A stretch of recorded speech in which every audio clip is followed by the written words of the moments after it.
Om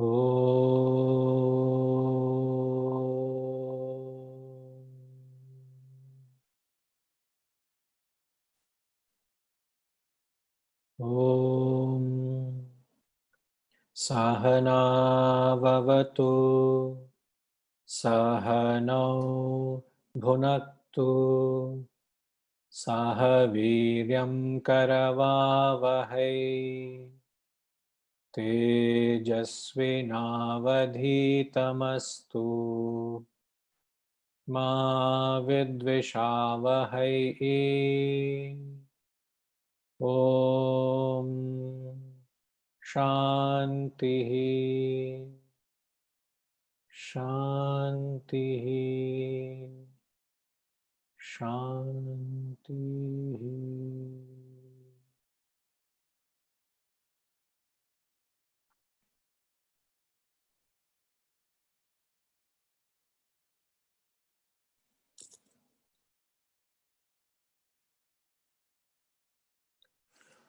We shall chant chapter 5, verses 1 to 10.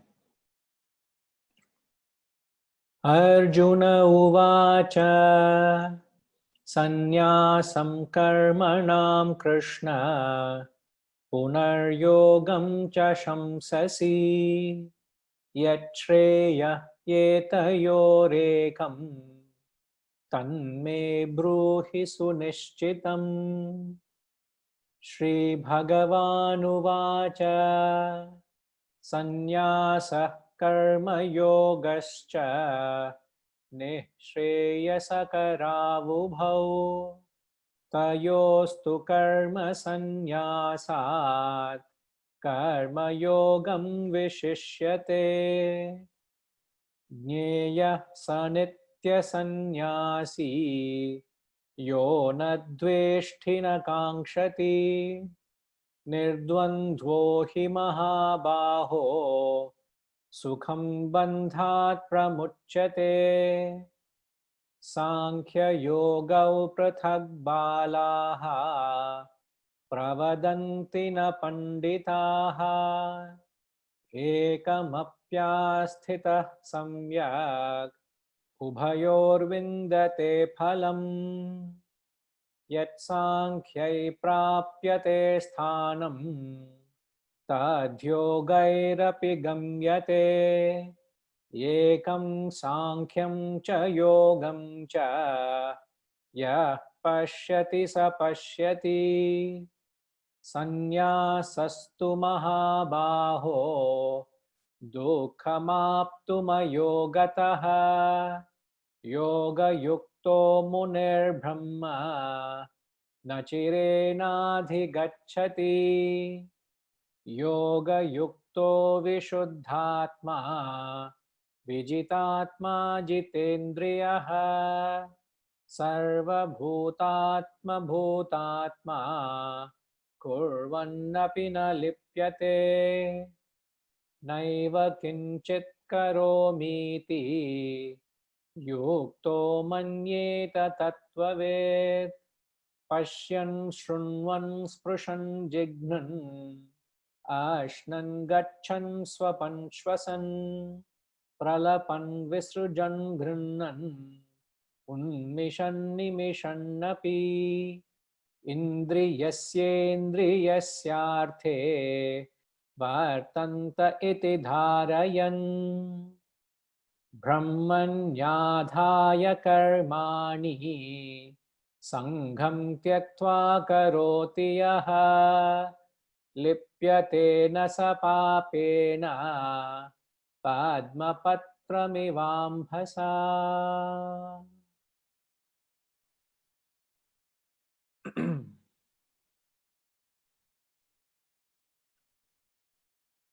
Hari Om everyone. Namaskaram.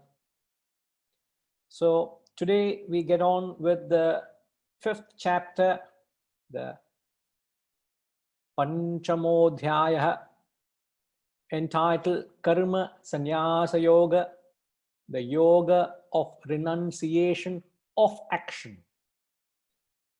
The earlier chapter was Jnana Karma Sannyasa Yoga, the renunciation of action in wisdom. Okay. Now, I had somebody reaching out to me and asking, sir, the content matter of the 3rd chapter, the 4th chapter, and the 5th chapter seem to be having a fair share of commonality. What is the understanding I should have? Where is the accent? Where is the difference? Before I get into it, Sethuramanji, can I request you to close the curtain behind you? That's perfect, ma. You know, it's like a batsman who is playing cricket. One fellow in the pavilion will be sitting or he'll be standing. That batsman will have an objection to that fellow standing. There can be 10,000 people around him, no problem. One fellow standing will be a problem. And the madri, that little light glaring coming might disturbing me, you know. You have to build up. I may be a very poor batsman, but simply I'll go and tap the crease. I will see that in this, I might get out a duck. But at least you must put on a show. Right, ma. Right. So the rationale behind the flow of thought, in fact, the first chapter is discounted because it is the Arjuna Vishada Yoga. It is Arjuna's despondency. He actually is prattling. He doesn't make any sense. So the first chapter, all philosophers doesn't take up as a matter of study because for a spiritual seeker, it doesn't have any great takeaway. So discounting the first chapter. The second chapter is entitled Sankhya Yoga, the yoga of knowledge. In fact, if you ask me, the highest truths, the greatest aspect of the takeaway from the Gita is in the second chapter. So the knowledge is given out in the very first chapter, which Krishna starts speaking. But I will not get into it why he spoke, because the knowledge is always to be given keeping in mind the student's mental capacity. But Krishna gave for other reasons. We'll not get into it. But the Gita starts with the second chapter entitled the Sankhya Yoga, the yoga of knowledge. Now, why does it give knowledge is everything in order to get on with life, you need know-how. You need knowledge. Even to live life, to get along with anything that you deal in life, you need knowledge. Anything without knowledge, you can't deal with it, isn't it? So he gives the knowledge because what precedes action is knowledge. This is one of the essential ingredients of action. There are 7 elements of action, which is said in the 18th chapter. I will not slip into it, but he just says of the 7 elements, first thing he says the 7 ingredients of action, which is mentioned in the 18th chapter. Knowledge is an integral part of action. So without knowledge, there cannot be any action. Therefore, second chapter is knowledge. The 3rd chapter, he gives karma, action, karma yoga. There, the emphasis on the importance of action. What is the necessity of action? What type of action you must perform? Then he leads us into the 4th chapter entitled the yoga of renunciation of action in wisdom. The 4th chapter was entirely giving you the importance of what is that wisdom. It spoke about the 12 yajnas, and no doubt it is a renunciation that leads into wisdom, but he deals more of the wisdom than renunciation. And then the 5th chapter, he talks about renunciation, karma sannyasa yoga, the talks of renunciation. And then the 6th chapter leads you into meditation. So knowledge, action, wisdom, renunciation, meditation. So when you have knowledge, you will perform action. For what are you performing action? Is for wisdom. How do you gain wisdom? Through renunciation. If you live a life of renunciation, what do you get is the state of meditation. This is how you draw a line connecting these dots. I shall repeat it. Hariji, don't worry, I am repeating it. You need knowledge for action. Without knowledge, there is no action possible. What are you performing action for? Is to take you to wisdom. That is the fourth chapter. How do you attain that wisdom? Through renunciation, the fifth chapter. Now, once you live a life of renunciation, where does it take you? Into meditation, Dhyana Yoga, which is the sixth chapter. So what's the connection? Knowledge, action, renunciation. Knowledge, action, wisdom, renunciation, meditation, realization. Now, this 5 chapters consists of 233 verses. Just for your info, it consists of 233 verses, and these 233 verses are only attempting to explain one Vedic word from the Vedic aphorism Tat Tvam Asi. The Vedic aphorism Tat Tvam Asi. The first 6 chapters of the Gita, which we are dealing now, deals with the word Tvam, thou. The middle 6, which is from chapter 7 to chapter 12, talks of the second word of the aphorism, tat, which is that. And the last 6 chapters from chapter 13 to 18 talks of asi, art. Your relationship with God is those last 6 chapters. So the first 6 talks about thou, the middle 6 talks about tat, the last 6 talk about asi, art. So you get a panoramic view as to what these 18 chapters are talking. You have a grand vision of what the entire message of the Gita. You know what these 6 chapters are saying. You know how each chapter telescopes into the other to convey a message. So you need to draw a connection between the first 5 chapters. We've already gone through 4. We're entering the 5th. I repeat, knowledge leads you to action. Action is performed for the sake of wisdom. How do you attain wisdom? Through renunciation. Once you are established in renunciation, you reach a state of meditation. This is the connection you must have. Otherwise, there is no flow. You must know where you're heading. All right. Now, this chapter has got 29 verses, relatively a small chapter. The previous chapter was over 40 odd verses. This is 29 verses. The chapter is divided into 4 topics. Just to again, each chapter can be divided into different topics. So you get to know what that chapter is giving. Now, the first 7 verses, he talks about 3 spiritual practitioners. He calls them a yogi, a sannyasi, and a jnani. Now, you'll be hearing these words, these terms, rest of the chapter. A yogi is an active person, a spiritual beginner. A sannyasi is an ascetic who is an advanced spiritual practitioner, and a jnani is an enlightened soul. So, a yogi, sannyasi, a jnani, verses 1 to 7.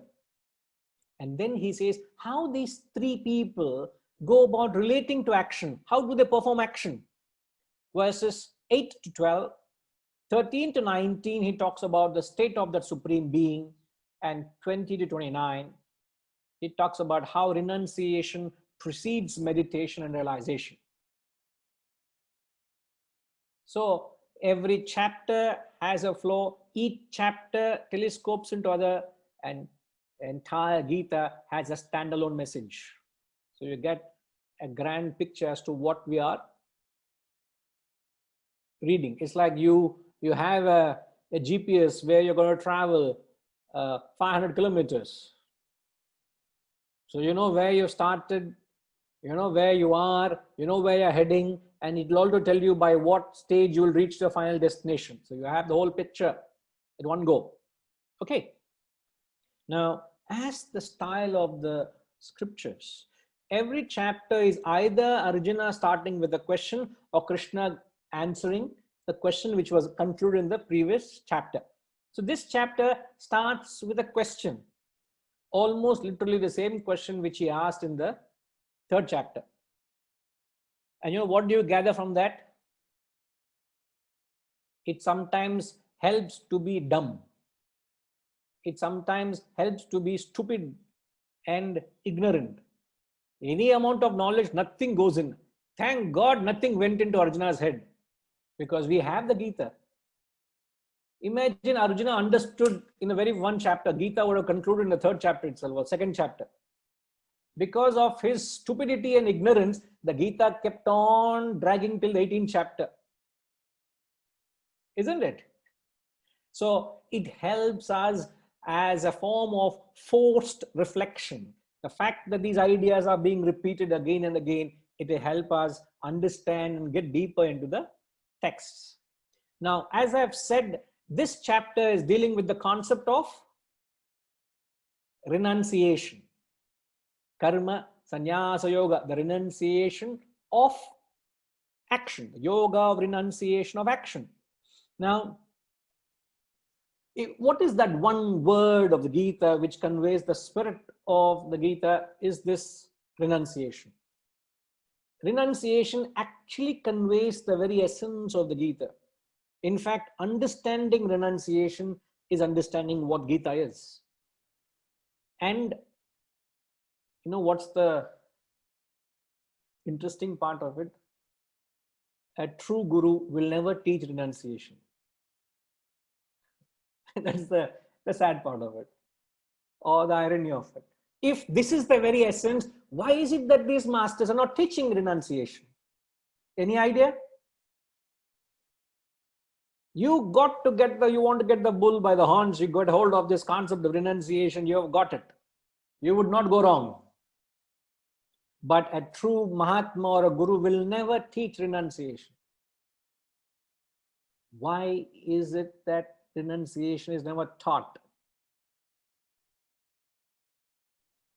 Maybe we have to, no, you have to reach it yourself. Nobody is going to take you there. You will have to put in your own effort. But still, why is it not taught?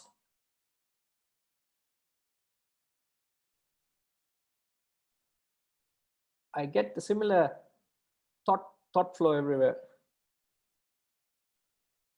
Learn through experience. It cannot be taught. Demonstrated. Perhaps Sethuji is very right. It is demonstrated. But its demonstration also is not understood. You will understand this statement at the end of the class. Renunciation cannot be demonstrated, because if it is demonstrated, it is false renunciation. Renunciation is never taught because renunciation cannot be practiced. So if somebody were to teach you, you will instantly try to start practicing it. And you will make a mistake by practicing it because it can't be practiced. What is renunciation? Renunciation is not a practice. Renunciation is a state you reach. It is not the cause of your spiritual growth. It is the effect of your growth. In fact, renunciation is an outcome. Renunciation is not the seed. Renunciation is the fruit. And for a spiritual seeker, you must only be interested in the seed, not the fruits. Isn't it? So you will make a mistake by trying to practice renunciation. So, and the interesting thing is, renunciation is meant for one and all. It's meant for all of us to live a life of renunciation and get benefited by it. Now, I'll give you a few pertinent questions which helps you understand the deeper import of what renunciation is giving. Are you all with me? Perfect. Jayama, not raising your arm. Are you with me? Yes. Mani sir, very good. You are the only one raising arm with full of excitement. Everybody else are wonderful, Ji. So the spirit of renunciation. Let's ask certain pertinent questions. Now, does renunciation mean that it is getting away from society, getting away from the din and roar of the marketplace? Is it Does it mean that you live a life of seclusion or isolation from the world? I'm going to ask 4 questions and I'm going to give 4 answers. Firstly, does renunciation mean isolating oneself from the activities, from the family, from the business? Does it mean physical seclusion? It cannot be, because if it is, there's only a very small percentage, in fact, insignificant percentage of people who can actually physically drop everything and say, I'm going to go away into an ashram, or I'm going to get away from all the din and row of the marketplace. In fact, people have been knocking on my door and say, Guruji, please start the Wisdom Academy. I already have a student enrolled. Correct, huh? I don't want to mention the name. But there's a student already enrolled. I remember, in fact, even in Malaysia, there was a student who used to say, Guruji, you start an academy, I'll be the first student to join. Many years ago, she said that. So there is a great calling.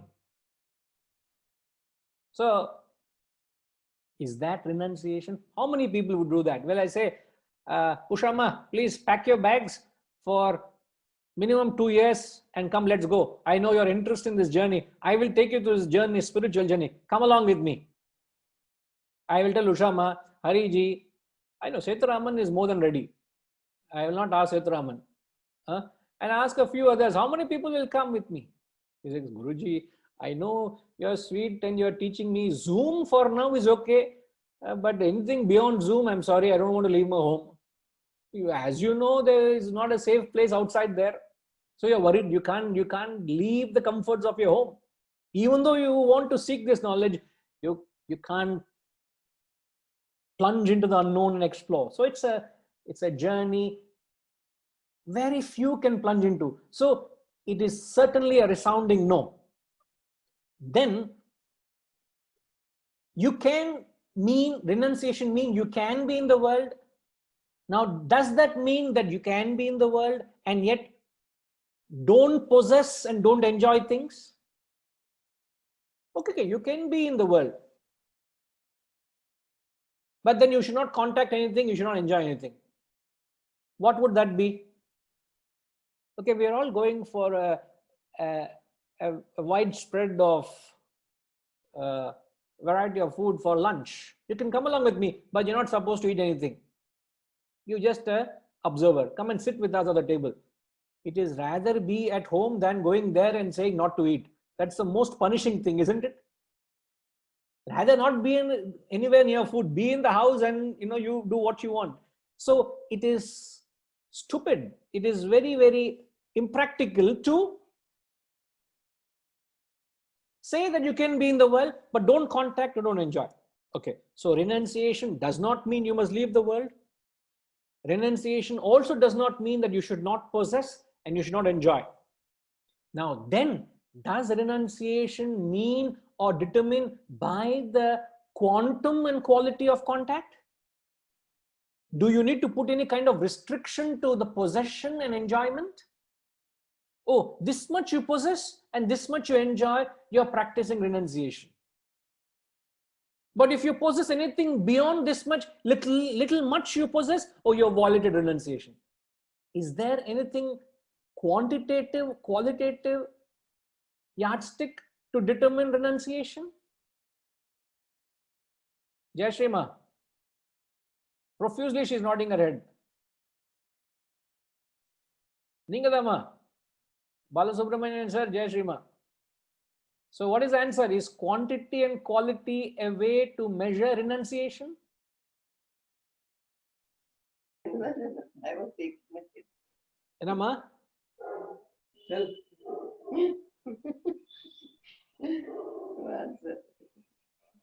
But the problem is we keep judging people on the quantity. No. If a person eats a little more, if a person enjoys something little more, if a person acquires little more, you say, oh, look at that fellow. He is greedy. Don't we, are we not judgmental based on people of the quantum of possession and the extent of contact with the world? Yes or no? And more so, we are very critical towards people who are in the spiritual field that they should not possess and they should not enjoy. So if someone is seen out there possessing and enjoying, contacting the world and enjoying the world, obviously he is not a spiritual person. Is it not? So is it right to think that way? So what we must understand is renunciation also does not mean that you should limit the quantum of contact or the extent of enjoyment. It is not limited by possession and enjoyment. It is not quantitative. If even that is allowed or permissible in renunciation, what exactly then is the difference between a material sensual person and a man of renunciate?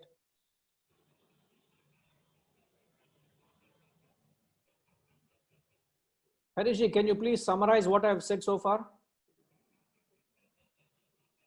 Harishji.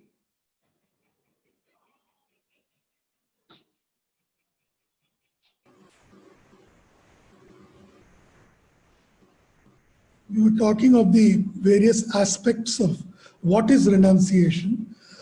You said renunciation does not mean to withdraw and not be in the world. Renunciation is not limited by the amount you can possess or enjoy. So it has not got any qualitative or quantitative restrictions. And therefore, you asked, what therefore is renunciation? You are not giving up action, you are not limiting action. So what is renunciation?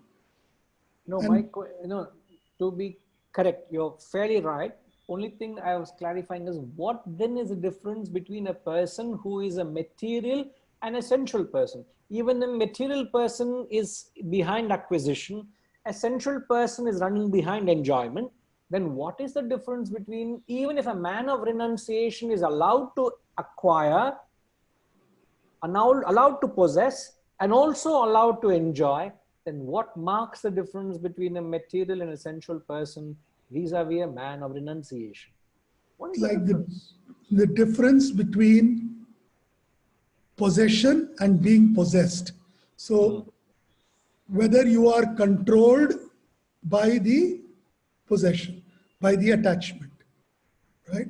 And therefore, is there a craving for more, or is there the negative reaction because of denial?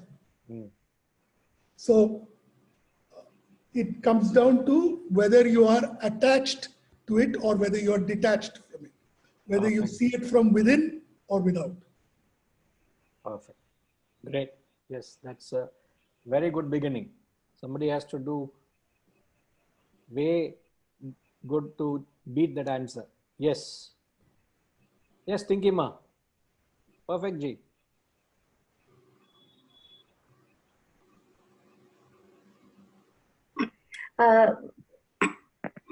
So I was actually going to say the same thing. It is the attitude towards the material pleasures, towards anything, and a total non-attachment.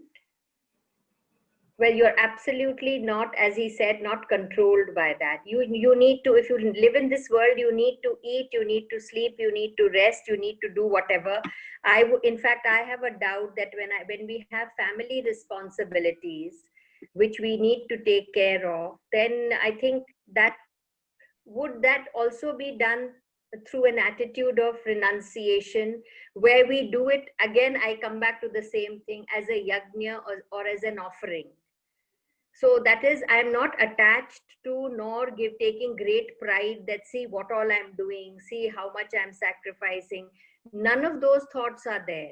It is done with the attitude of being non-attached, and also with the thing that actually that is a gratitude that I am getting this opportunity to do this, because I may never get such an opportunity. An opportunity to serve, to look after, so that changes the whole inflection of the entire experience or interaction with somebody. Yes, in fact, Wonderfully said. And I think you even asked, is it applicable to areas where you have an obligation, whether you have a responsibility? In fact, it is far more applicable where you have a role and responsibility. Because it is, renunciation is not divorced to action. And you're always acting in areas where you have a duty and responsibility. Now, my duty is, I have this foundation, I have this institution, I have a certain vision, I have a certain objective. There are various roles I have to play under the banner. Now, am I able to maintain that spirit of renunciation to something which I am in day in and day out? In fact, every moment of my thought is involved to the dedication of this cause. So when there is so much of identification, it's like a mother constantly thinking of the child's welfare. It is natural that the mother will develop an attachment to the child, is it not? Now, when my thoughts are so engrossed in the advancement of this cause through the banner, is it not natural for me to develop an attachment to it? Get possessed by it, get obsessed by it? And that is where I need to bring in my wisdom, where I should be able to maintain a spirit of detachment to the works. Now, I can be detached to a third person's problem. Third person may be detached to my concern. Do you know what are the challenges we go through day in and day out to make this foundation functional? I'm not advertising, please. I'm only saying there are challenges. As you said, every even to run a small home, there are challenges. So when you want to run an institution, it has challenges, it has things, but you may be indifferent to it. You may be very detached to it, isn't it? So it is not great when I am detached to your problems or you're detached to my problems. There's no big deal. The question of renunciation, the acid test is, am I objective? Am I able to maintain that spirit of renunciation to where I am, to what I am doing? So to your own duties and responsibilities, that is the acid test. It's not whether I'm objective to others' problems now. In fact, we become great philosophers when the problem is somebody else's. What happens to your philosophy when the problems comes your own home? That's okay, that's different. Then the reality comes out, isn't it? So from what you and Hariji has said, it is very true. And the comments, in fact, has wonderfully flown in. Yes, all of you are saying the same thing, which has been said by them. You know, you're mentally not attached. Setuji has said, you know, it's not to be possessed by the possession. Vijay Kumarji said, Jayashrima, self-control over your duties or your desires. You're right. It's an attitude. Perfect. Sitaranji has spelled it out. I think you also have said before. Renunciation is not measured by where you are physically. It is not a physical quality. It is a mental attitude. So the difference between a material and a sensual person is the value you confer to it. So what is the value? So when you consider material wealth as something which is trivial and trifling, it is valueless. And you consider getting into the material pursuit as a potential impediment for your spiritual growth. When you regard wealth as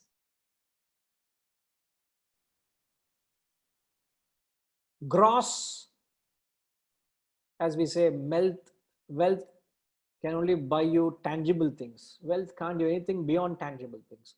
Iron and gold are good for buying iron and gold. If I can shelve X amount of money, I can only buy kind and form and structure. I can't give life to it. With the best of money, I can get hospitalized to the best of hospitals today and get myself the best of medical attention. But that doesn't guarantee it gives me health, isn't it? So money can buy you medicine, but not health. It can only buy you food, but not appetite. And so on. So you understand the wealth as only hollow. It has no great bearing in it. So you understand that. So you don't give much value to it, whether you possess it or not. A person may have wealth, may not have wealth, but his value is he understands it as trifling and trivial. Such a person is a man of renunciate. Now, on the contrary, a material person worships wealth. He may have it or may not have it. That person is materialistic because he is constantly craving for more and more wealth. He is worshipping wealth in that sense. Such a person is a materialist. Now, who is a sensualist? Now, sensualist is not judged by the person to the extent you contact it. Just because a person establishes a contact with sense object, you can't say is a sensualist. Now, who is a sensualist? A sensualist is a person who succumbs to the temptations of the senses. He falls a prey to the sensual temptations. And he gives all importance or regard to the carnal pleasures.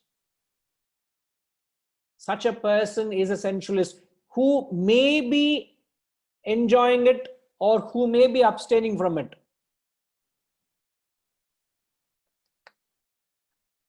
But a man of renunciation is one who considers sensual pleasures as wombs of sorrow, harbinger of sorrow. So one who looks at sensual indulgences as nothing but as dukkha yonayaha. Yonayaha means a womb. He considers sensual indulgences as only wombs of sorrow. Womb means future sorrow. He puts it very beautifully. So one who understands sensual indulgences as only potential sorrow and lives a life of self-control, he may be contacting it, he may be possessing it, he may be enjoying it, but the inward value is he has no value. And how does he get to that state of no value? How does he get to that state of inner abstraction, inner resignation? There is a state of inner disinterest in it. Where does that inner disinterest, that inner abstraction, that inner resignation, where does it come from? That attitude of inner abstraction, please. An attitude of inner disinterest. I am not interested in it. Like you can put me in a pub. I am not interested in it. In fact, I keep quoting this because it only happened once in my life. When we were in Malaysia, there was this cricket World Cup happening, some World Cup, and I have a liking, which Indian doesn't want to watch India watching World Cup. So that kind of an interest was there. Then I had only one student who also followed cricket. He was a Malaysian. And then I checked, sir, let's see if there's a possibility of watching the cricket match in the World Cup. So I told him a few days in advance. He said, sir, I've tried. Because very expensive to subscribe in the house. Because not many takers there. So it was very expensive. So we didn't subscribe for the World Cup. But me and him said, sir, in the cricket club, there is this opening and I have a friend who can give us the pass to go and watch it. Would you want to go? I said, okay. But it was at an odd hour. The match starts at 9 o'clock Malaysian time, something, late night. I said, okay, we'll just go for a few hours and come once in a while, no? So we both went. And the interesting part was the telecast of the match was happening only in the boardroom or the cards room, as they call. So there were a couple of pool tables and there were cards and people were playing darts, and also there are a couple of televisions. And as in a club, the drinks were also flowing. So it was a highly spiritual place. So everybody in high spirits. Then one of my students and me, he was a very elder person. We both went and sat for a couple of hours or more. We saw the match and left. But we were in a club. People around us were drinking and having fun. We were sitting and we ordered 2 Cokes and 2 bowls of chips. Every time waiter passed by, he said, who are these useless fellows, You're coming to a pub and a club on this night, you're ordering Coke. But what does it matter? Whether you can be in a club amongst drinks, mentally or renounced, doesn't matter. But if any one of you have seen me, hey, look at Guruji, he's sitting in the club. You say, oh, he's a materialistic fellow, he's a sensual fellow. You will judge me just by where I am, not having any reference to what is my mental attitude or resignation to that. You see. Now, if this is taught, you will start using this as a reason either to contact it or suppress yourself. Now, this is the reason it is not taught. It is not meant to be practiced physically. This is what Shankaracharya says, isn't it? What is the verse which conveys this? Remember? Any one of you can remember the verse which conveys this? Sethuramanji? I consider Sethuramanji as an expert on Bhajagovindam. In fact, I want any advice, I ask him.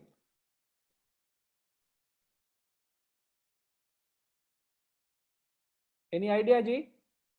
Which of the verse in the Bhajagovindam says this, exactly this? It doesn't matter where you are. It's all your mind that matters. Where is your mind? Yeah, Gayatri Ma?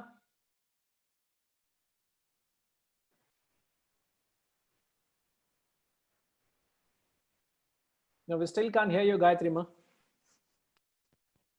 Guruji, you are able to hear now? Yes, yes.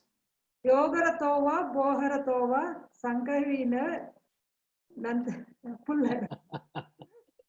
No, you're right verse you're giving. Yes, that's the verse. Yogaratova, Bhogaratova, Sangharatova, Sanghavihinaha, Yasya Brahmani Ramate Chetam, Nandati Nandati Nandatyeva. It says whether you are in yoga, which is in the spiritual path, or bhoga, which is indulging in the world, Sangharatova, Sanghavihinaha, whether you are in company or in solitude, doesn't matter. What matter? Yasya Brahmani Ramate Chittam. Ramate is thinking, Chittam is the mind. Where are your thoughts? If they are anchored on the Brahman, it doesn't matter where you are, what you do, what you participate in. And this is what a true student who understands a true guru, he understands that, surrenders to him and disregards everything else in a guru. It doesn't matter what the guru wears, what the guru does. He is not interested. What is interested, he surrendered to the thought, the fact that guru is anchored in the higher. And thereafter, it is not a blind following, please. There are certain things you don't regard, you disregard. You're interested in the knowledge. Don't mix the lifestyle and the teaching of a guru. This is the mistake many people do. Don't mix the lifestyle and the teaching. But that doesn't mean you do use it again to justify yourself. All you should do is ensure, is your mind anchored onto the higher? All that matters. So if I am putting my thoughts and attention on the higher, as a result of which I will have an inner abstraction, an inner resignation, an inner disinterest towards all that the world has to offer. I will not fall a prey to the external temptations. That attitude of indifference comes in only because I'm interested in the higher. And that is what in the 10th verse of the same chapter, in the 10th verse of this chapter, he says, Padma Patramivam Bhasaha. He says, just like a lotus leaf in water. We'll get there. But this initial understanding of the concept will only help you to sail through the chapter. So when you come to the concept, you'll understand, very easy to follow. But remember, renunciation is not something that you can practice it. In fact, renunciation or meditation is not a verb. It is a noun, isn't it, Harishji? Am I right? Renunciation or meditation is a Noun. Noun. It is not a Verb. verb. What does it mean? A noun and a verb, what does it mean, Harishji? It is not something that you do. It is not an action, but it is a state. It's a state. So when you say it's a state, it's a noun. Verb is something which you are striving, acting. So it is not a verb, it is a noun. Renunciation or meditation is not something you do. And today all gurus are going about teaching meditation. In fact, if you want to know the between chalk and cheese of a guru, you can know on that meditation. You go through our entire works and tell me if there is anywhere we say meditation is taught. I'll wind up Wisdom Foundation. And yet everybody out there is going about teaching meditation. Now, meditation is no doubt the culmination, but it is not something that can be taught, please. I can't tell you to keep your mind quiet, can I? When you are ready, automatically your mind becomes quiet, isn't it?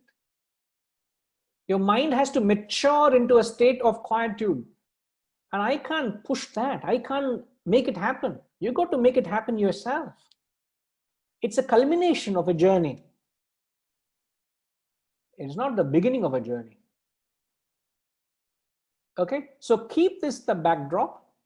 Then you'll understand the section of the text which we'll be sailing through, which is the yoga of renunciation of action. Okay. Now, Srimati, does your question still stand? You want to explain yourself what you're asking? Is that okay? Fine. Okay. Right. So let's get on with the text. We'll chant the first verse. Arjuna uvacha sannyasam karmanam Krishna punaryogam cha shamsasi yatshreya yetayorekam tanme bruhi sunishchitam. Arjuna uvacha sannyasam karmanam Krishna punaryogam cha shamsasi yatshreya yetayorekam tanme bruhi sunishchitam. Arjuna uvacha, Arjuna said, O Krishna, you praise renunciation of action and again path of action, which is yoga. Tell me conclusively which of the two is better. Sannyasam karmanam Krishna. Renunciation of action. You praise shamsasi. You seem to be blowing hot and cold. Exactly the same thing he asks in the 3rd chapter. Lokesmin dvividha nishtha pura proktha mayanaga. That's what the answer gives. Jnana yogena sankhyanam karma yogena yoginam. So same thing was asked there. The same thing is being asked here. Tadekam vada nischitya yena shreyo hamapnuyam. That's what he said in the 2nd chapter. Tadekavada, ekavada. Tell me in one word, what should I do? Because entire 2nd chapter was involved with knowledge, and then he was getting over his action. Poor fellow Arjuna is confused and lost. Am I to pick up the scriptures and study, or am I to pick up the bow and arrow and fight? I am confused.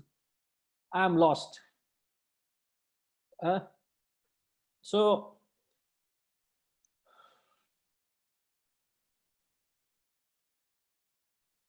you praise renunciation.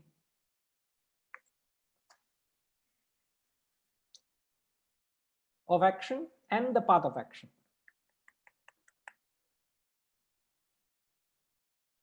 Tell me conclusively, the question here, which of the two is better? What do you think? Which of the two is better?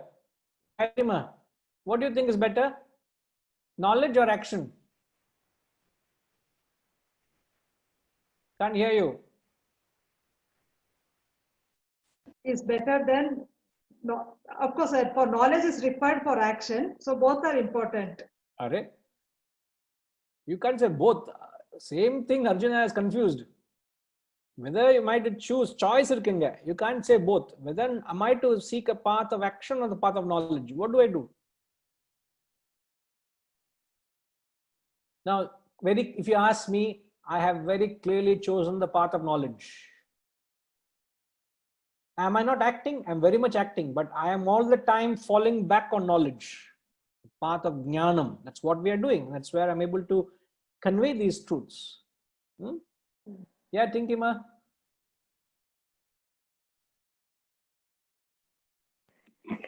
So I would say it would be, we have to act. So the path of action with an attitude of renunciation, and the knowledge or jnanam or intellect, whatever, is what guides us to do the action so that we take the right action.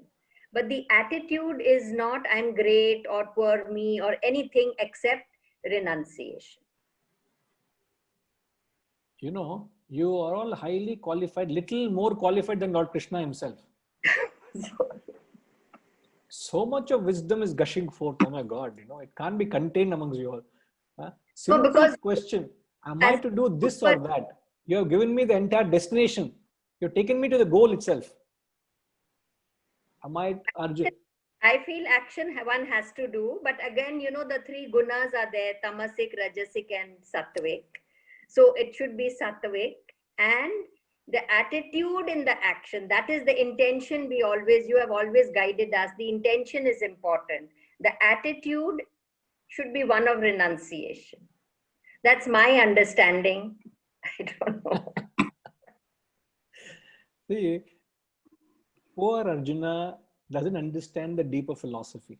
The fact that he's asking the same question, having heard the 3rd chapter and the 4th chapter, have we not learned this in the 4th chapter? Is this not the same message contained in the 3rd chapter? When somebody comes back and asks the same question again, would you go about philosophizing, or would you give him an adesha or upadesha? What's the difference between adesha and upadesha? Tinkima, do you know? Instruction and upadesh is discourse. That is, you're talking about a subject. Correct. Now, what are you doing? I don't really know. I'm just sharing what I believe. I don't know. I may be. I know you are sharing what you believe, but what is your approach to the answer? Is it adesha or upadesha? I think it's Updesha, but I think you Correct. think it's Adesha. No. I am not thinking. In fact, I would have been happy if it is adesha. You are giving upadesha. You are giving a philosophical perspective, how the whole philosophy has to express itself through an attitude of renunciation, must flow into the course of action. Right. But this confuses him. Yeah, right. But it is not getting into the head of our dear Arjuna. Therefore, Arjuna asking, please tell me, what should I do? Am I to take the path of action or path of knowledge? You can't again go back to the path of Upadesha. You have to go the path of Adesha. Adesha is clear-cut, blunt instructions. You better do this. So you follow your dharma. What is the right thing to do? Do your dharma. But everybody is not as clear as you, Arjuna.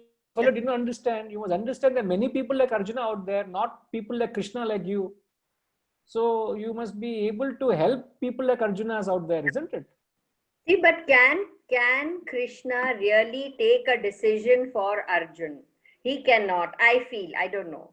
He's there to show, as you always say, the Guru will only show you the path. You have to act.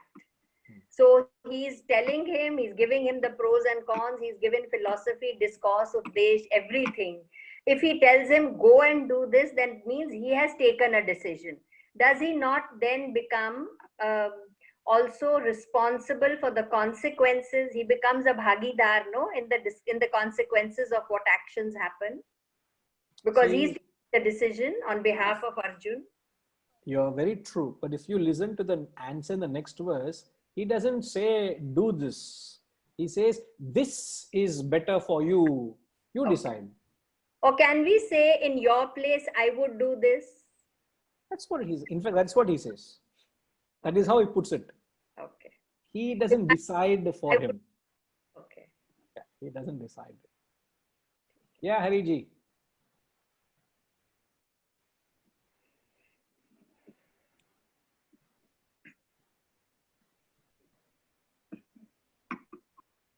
See, in chapter 3, it is very clearly told that we cannot control our action. It depends on the gunas that is working on us in our nature.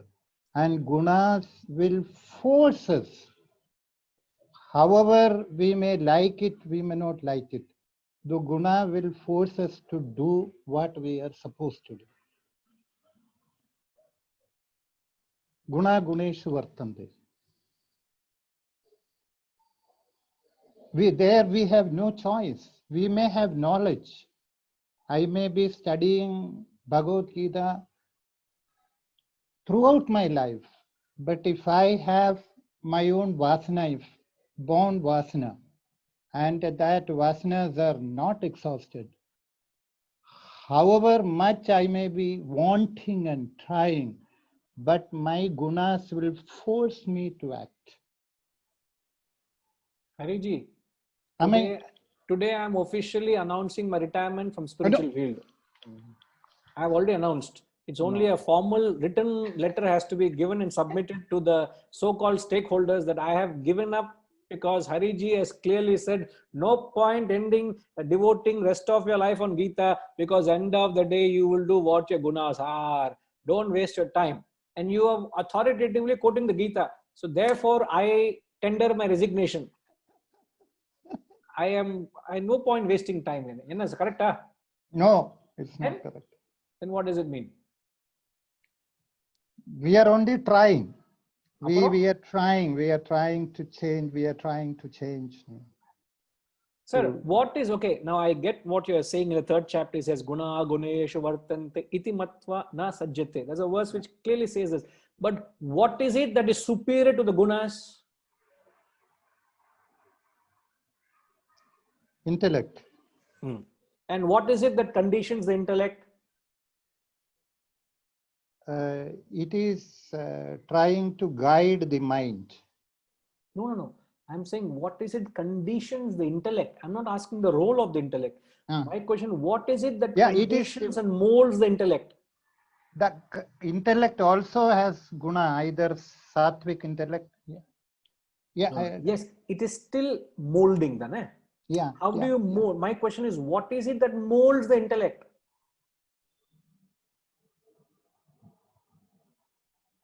The desire. Come on. How can you say desire molds the intellect, sir?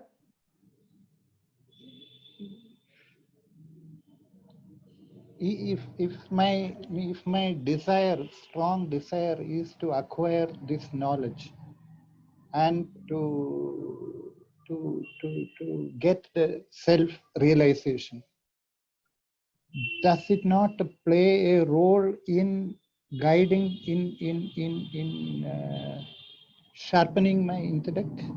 No. Desire is again just another desire. It only gives you the direction. But what we are talking is intellect is molded with wisdom. Intellect is not even molded with knowledge. Intellect is molded with wisdom. Wisdom is digested knowledge. You must remember the difference. When the knowledge is personalized, digested, it reflects in the wisdom. And what is the what wisdom does? It gives the intellectual strength to be able to influence the mind and its gunas. So you can't say we are a victim of the gunas. We are, but you have the capacity to influence the gunas through intellect, through wisdom, through the study. That's what we are doing. If there is no way you can influence the gunas, I would say let's all pack up and then just surrender to fate and say, let Lord decide what happens to us, what happens to our fate. Let gunas take over. I can't do anything about it. No. Everything, every action, every choice, every move, you have the choice to do or not. No doubt your gunas will gravitate you to a certain direction, but you can allow it or not. The choice is with you. Okay. So you can't say I'm a victim of gunas.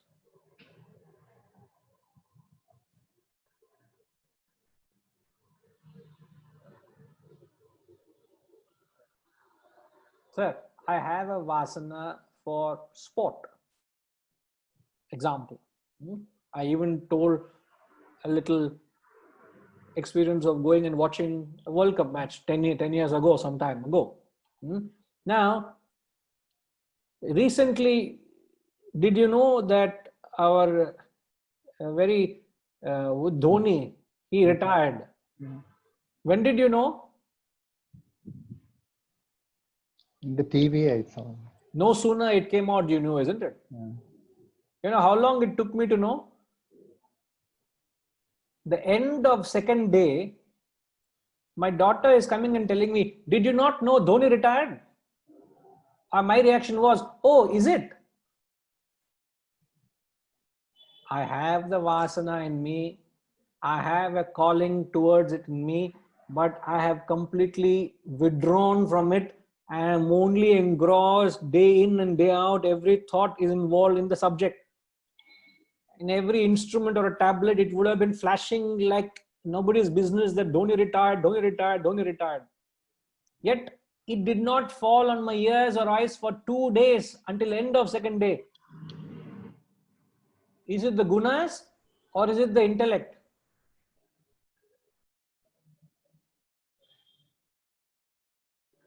I ask you, sir. The intellect. So I'm only trying to take an example to tell you, you can overpower your gunas at all times. You are not a victim of your vasanas. You are not determined by what your vasanas are. You are determined by what you are. Can any one of you remember in the recent classes I made this statement? You are not determined by your vasanas. You are determined by dash. Jama, do you remember this statement? You are determined not by your vasanas. As you rightly say, vasanas is what your gunas are. That's what you are. But your vasanas and gunas don't determine or define you. You are determined by Annapurnama is flipping her notes. Inge, quickly, can I get hold of the statement so I can answer? You are determined by Sitaram Jesus Purushartha. Now, what is this Sitaramji? Your name in before that says just Sitaram. Why just? Only Sitaram, huh? Nobody else along with you. I don't know why it says just Sitaram. Attitude, Sitaramanji, no. Free will is Purushartha. Purushartha is free will, same. Rajima says consistency of purpose. What is the word for consistency of purpose? We just learned, in fact, in the concluding verses of chapter 4. Shraddha. Yes. You are perfectly right. Yeah. It is not your vasanas that determine what you are. It is your Shraddha. So I am giving all my Shraddha into this vasana or desire for Vedanta. So I am going to be defined by my Shraddha, even though I have a vasana for sport, I have vasana for music, I have vasana for other things. They don't define who I am. I am defined by my Shraddha, where I apply my consistency, my intellect, my perseverance, my dhriti. Dhriti and Shraddha, these two determine what you are, not your vasana. I have many vasanas, but do they determine me? Let's say I go to a rock concert. I would not, but let's say I go to a rock concert. And Hariji, you also come to a rock concert. And suddenly when we find each other there, what would you say? Oh, Hariji, I did not know you have a liking for rock music. Hariji, I am also surprised. I never knew you also have an appreciation for rock music. You would not even know that I have that vasana. I would not even know that you had the vasana. But does it make us rock star? Would you be defined by that? No. So don't fall a prey to the gunas. Don't fall a prey to your vasanas. Sir, as a human, you have the capacity to get rid of all your vasanas and gunas and get to moksha. What are you talking? Can't you get to moksha, liberation? So how can you say I am a victim of my gunas? No, you are not a victim of your gunas. You can do what you want. You are the master, not a slave. Remember this. Okay. So Arjuna is only asking the question. You seem to praise renunciation of action, and now the yoga of action. Tell me conclusively which of the two is better.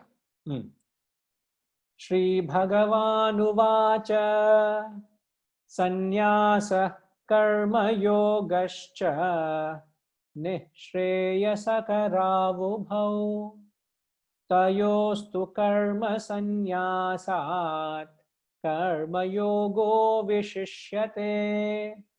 Shri Bhagavan Uvacha Sannyasa Karma Yogascha Nishreyasa Karavubhau Tayostu Karma Sannyasat Karma Yogo Vishishyate. Both renunciation of action and yoga of action lead to supreme bliss. Karma yogo vishishyate. Vishishyate. But of the two, yoga of action is superior to renunciation of action. Yeah, it might raise a few eyebrows, it might cause a little confusion, it might create a lot of chaos among the seekers. Both will take you there, but I think this is better than that. This is superior than that. Tinkima, this is the answer. He doesn't say, you do this. He doesn't say that. This is better than that. See how indirectly he says, if I were you, I will do that. I think this is best for you. You decide anyway. In fact, the concluding verses of the Gita also Krishna says, Yatha itchasi tata kuru. I have told all what I have to say. Now you decide whether you want to pick up this bow and arrow or you want to retrieve from battle. You decide. Even in the 18th chapter, he says that. He maintains that stance.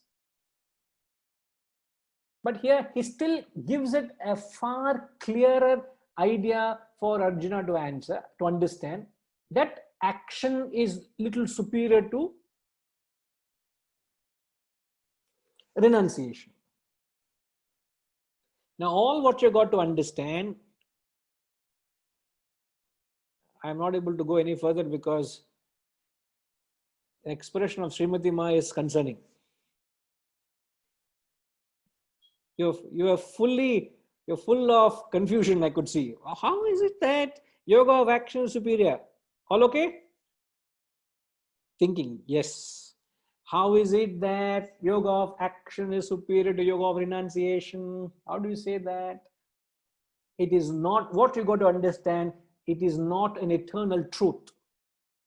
This is not something which is applicable to all. This is a matam. This is an opinion of Krishna applicable to Arjuna and people of that nature. It is not applicable to all. It's not applicable to all spiritual seekers. When he says action is superior to renunciation, it's applicable only to Arjuna. Now, what is Arjuna? Vasantama, what is Arjuna?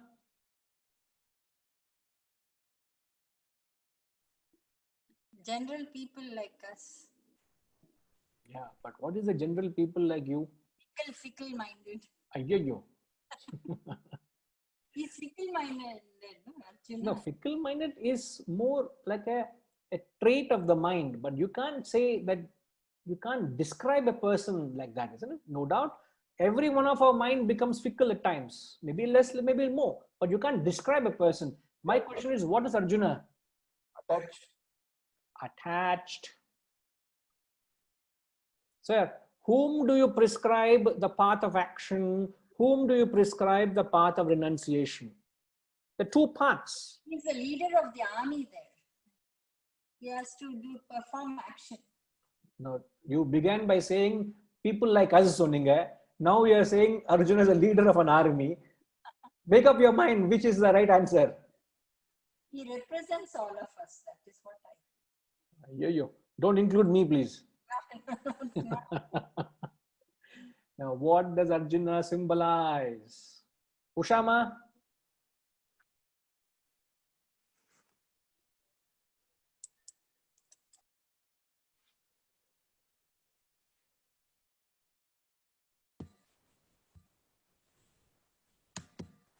He symbolizes, he's a representative to carry on the war with the Kshatriya, with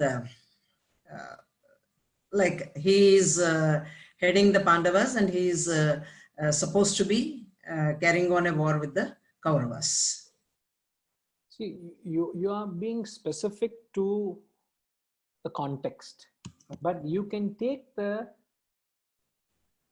said, applicable to Arjuna or people of Arjuna's mindset or that category. So question is, what category does Arjuna belong to? Dilemma. Everybody has dilemma. He has to take some action. He is in charge of some action. Yes, but I think you're missing the point, Ushama, as I think some of you are missing. Arjuna is a state of confusion, perplexed. Sitaramji says he's a Rajasic guna. You're somewhere coming nearer. Rajasic, think in those lines. Rajasic nature. Rajima, what state is Arjuna in? Why is he being prescribed karma action?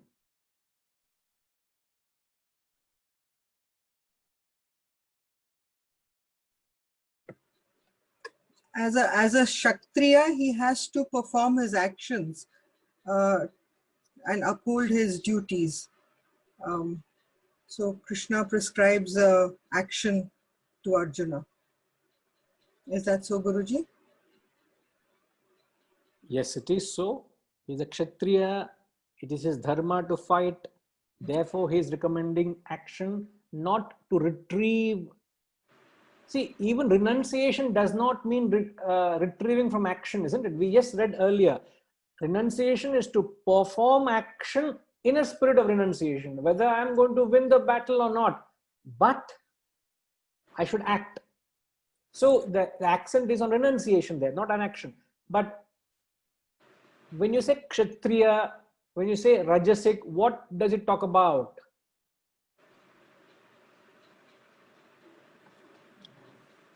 Harishji?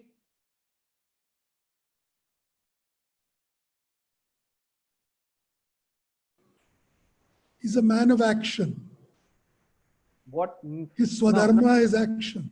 Okay, now let me spell it out. What makes, amongst you, there are people who are more disposed to action. There are amongst you, there are more people who are indisposed to renunciation. What makes you qualified for renunciation? What makes you disqualified for renunciation and more prone to action? What is it that makes you active or renunciate? What determines is your vasanas. A person who has got more vasanas is an extroverted person. A person who has got less vasanas is an introverted person. A person with more past vasanas, who's extroverted person, is more predisposed, more indisposed to action. Therefore, karma is given. But for a person who is more predisposed, indisposed to contemplation and reflection, for him, renunciation is prescribed because he is a man of less vasanas. He is an introverted person. But Both of them will take you there, but of the two, this is better, because Arjuna, you don't realize you are an extroverted fellow.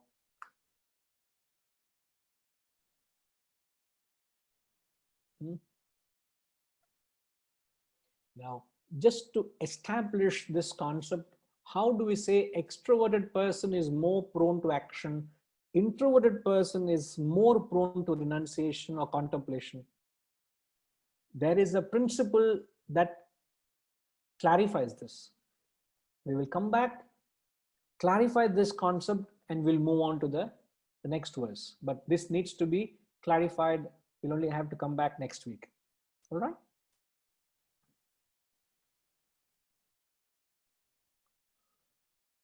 Om